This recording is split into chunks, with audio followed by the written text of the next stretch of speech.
This is a story called The Miracle Child. Leah and Justin are a young newlywed couple who have just found out that they're going to be first-time parents. However, halfway through her pregnancy, Leah has an amniocentesis test. When the result comes back, it shows that the baby has severe cerebral palsy. The doctors tell the couple that their baby will never walk or talk. The couple are devastated, but they vow to love the baby no matter what disabilities they have. A few months later, their baby girl was born and they named her Ruth Ann. Doctors confirmed that she would never walk or talk and that she'd need to have regular physiotherapy to stop her muscles from seizing up. As time went by, there wasn't much change in Ruth Ann. She was very alert and she was always looking around her. When Ruth Ann was 18 months old, her baby sister Trinity Rose was born. Right from the start, every time her parents laid the baby next to her, laid the baby at her side, at the side of Ruth Ann, she'd smile and turn her head as if she was trying to kiss her. However, when baby Trinity Rose was 4 months old, little Ruth Ann suddenly started fitting. She'd never had a fit before and her parents were mortified. They ran for an ambulance and she was rushed to hospital. Excuse me.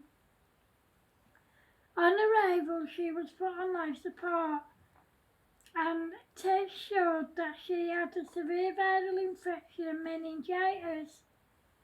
Due to the severity of both illnesses, the doctors didn't hold out much hope for her. They told her family to prepare for the worst. However, every time her parents put baby Trinity Rose next to her, she'd flinch. It was as if she was letting them know that she was still there. Then one day, her parents laid the baby next to her and she moved. Then she woke up, much to everyone's amazement. However, the doctors said that she wasn't out of the woods yet, but she was responding well to treatment. About a week later, she was well enough to go home. A few months later, baby Trinity Rose started rolling over. Much to everyone's astonishment, Ruth Ann copied her. When Ruth Ann was 3.5 years old and Trinity Rose was 2, their mum gave birth to quads, 2 boys, Hunter and Hudson, and 2 girls, Bellamy and Harper. As the quads began reaching milestones after milestone, Ruth Ann was trying to do the same thing they were doing. One day she was sat on the floor with her mum Leah behind her when she suddenly leaned forward to pick up a toy without anyone helping her. As she did so, she missed it and fell to the side. Before anyone could help her, she sat up by herself. A few days later, she looked at her mum and said, "Mama."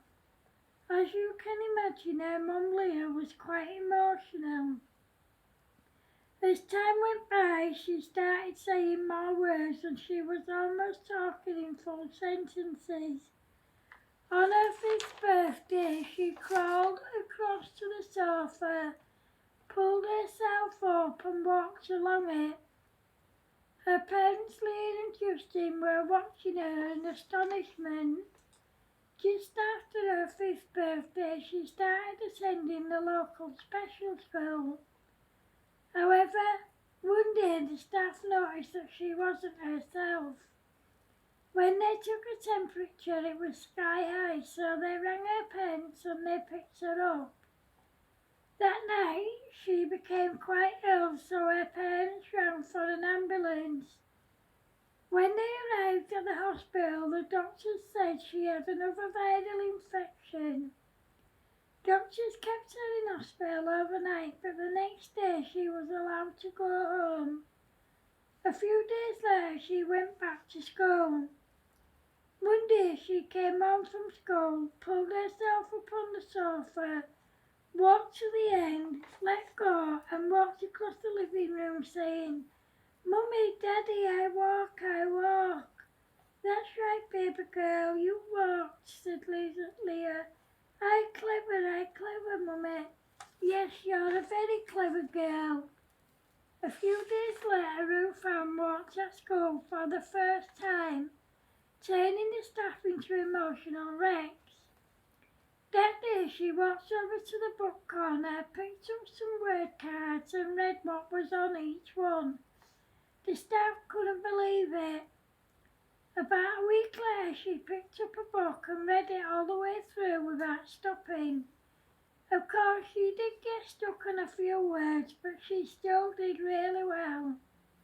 The headmistress, Mrs. Monroe, called her parents into school and she said to them, "I believe that Ruth Ann would be better off in a mainstream school.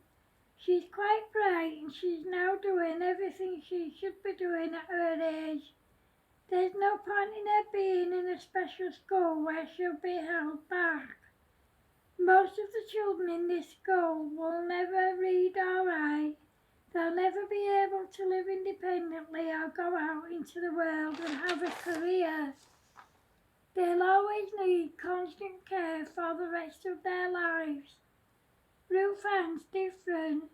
She's independent and clever, and I can see her having a very bright future ahead of her. We will miss her, but she can keep in touch and keep us updated on how she's doing. We'd like that." Excuse me. Ruth Ann's parents couldn't believe what they were hearing. She was transferred to the local mainstream school and she absolutely loved it. From the word go, she made lots of new friends and everyone loved her. As time went by, she was adamant that she wanted to be a primary school teacher. At the age of 16, she passed every single one of her GCSEs with the highest grades possible. She stayed on in the sixth form to do her O-levels and she passed with the highest grades. When she was 18, she went to university to study teacher training. While she was there, she met a boy called George. Right from the start, they fancied each other. They became friends, and after a few months, they started dating. They continue to date.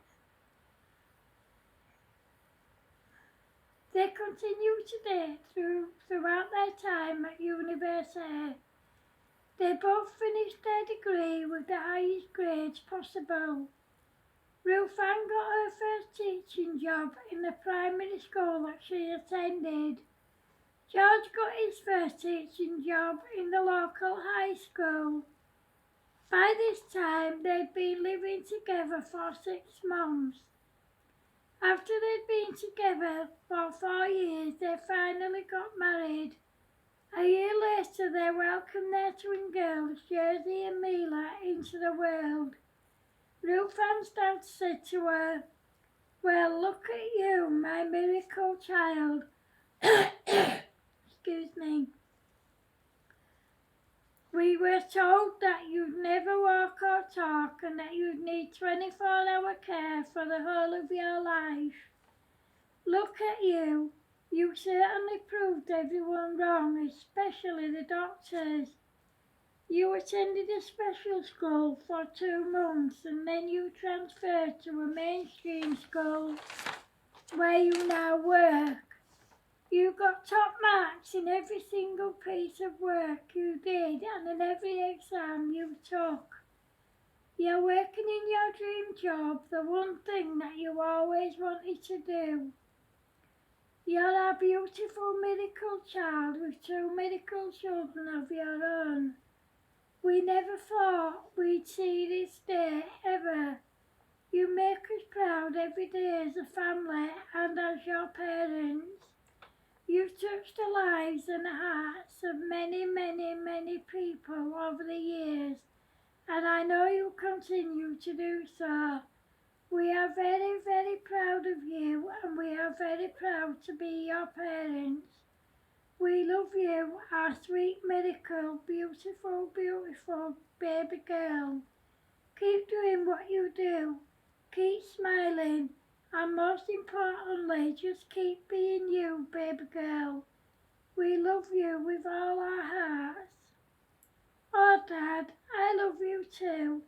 Thank you for giving me the opportunity to shine, to reach my goals and my full potential. I don't know where I'd be right now if it wasn't for you and Mum. I'm very proud to be your daughter, and I'm even prouder to call you my parents. I love you both more than words can say and more than life itself. Oh, we love you too, baby. The end. Thanks for watching, guys. Remember, if you're watching on YouTube, please feel free to like, share, comment and subscribe. If you're watching on Facebook, please feel free to like, share, comment and to go to my YouTube channel and subscribe. Take care of yourselves, peeps. See ya. Love yous. Bye.